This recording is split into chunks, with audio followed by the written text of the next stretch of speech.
This is NewsBreak26 in Southwest New Brunswick. I'm Vicki Hogarth. Here's what's happening in our part of the world. New Brunswick marked a historic milestone on Saturday as Susan Holt took the oath of office to become the province's 35th premier. Holt's swearing in follows the Liberal Party's recent electoral victory on October 21st, where they secured a majority government, returning to power for the first time since 2018. CHCO's Nathalie Sturgeon was on the scene as Holt and her cabinet were officially sworn in to take a closer look at who's been chosen for which key portfolios. Well, Vicki, there's lots to discuss about the choices that were made for cabinet, but New Brunswick made history on Saturday by swearing in its first female premier. Susan Holt announced her cabinet on Friday. They were sworn in alongside many other MLAs, including 16 members of the Progressive Conservative Party. As well, Holt announced that Francine Landry is the first female Francophone Speaker of the Legislative Assembly. But let's take a look at her choices. Susan Holt will also take on the role as Minister responsible for official languages. She has named René Lagacé as Deputy Premier and Minister of Finance and Treasury Board. He was the opposition critic for the finance for the last two successive PC governments. And Vicki, there were several notable appointments to cabinet, some that might not be a surprise to political watchers. Dr. John Dornan was named Health Minister. Dornan is a well-respected endocrinologist and claimed a progressive conservative stronghold in St. John, Portland, Simons, which was held for 29 years by Trevor Holder, who did not run in the election last month, citing differences with Higgs's leadership. Additionally, Aaron Kennedy, who defeated Blaine Higgs in the riding of Quispamsis, which he held for 14 years. Kennedy's appointment is quite fitting. He was previously the communications officer for the town of Quispamsis before becoming its chief administrative officer. So, Nathalie, tell us, what was the feeling in the Legislative Assembly? Vicki, the feeling inside the Legislative Assembly was jubilant and emotional at times, and when Lieutenant Governor Brenda Murphy called Premier Holt Madam Premier, she began to cry. She was given a standing ovation on a number of fronts. And the mood was also celebratory at the Fredericton Convention Centre, where Indigenous leaders and elders presented Premier Holt with gifts and song.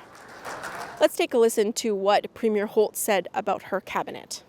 I met with every one of them, tried to understand their interests and where their passions lay, looked at their experiences, and was really striving to have balance, representation across all corners of the province, linguistic and gender representation and little bits of everything, so that we had a great team who could make strong collective decisions. But it was really tough. Luckily, we're going to work as a caucus. We're going to work as a team of 31 people who are trying to serve New Brunswickers, and we will work with every other elected member of the legislature to try to really tackle the things that New Brunswickers want us to focus on. And what have you heard from some of the new cabinet members? Well, Vicki, Premier Holt led much of the scrum with reporters on Saturday, but we did get a chance to sneak a conversation with Health Minister Dr. John Dornan. Take a listen to a few of the things he had to say about what he'll do with his department. I think that in a collaborative atmosphere where we know the players, know their interests, and we can make more progress, more quick progress. What do you make of this journey that you've been on? Now you're Minister of Health. It ain't over yet.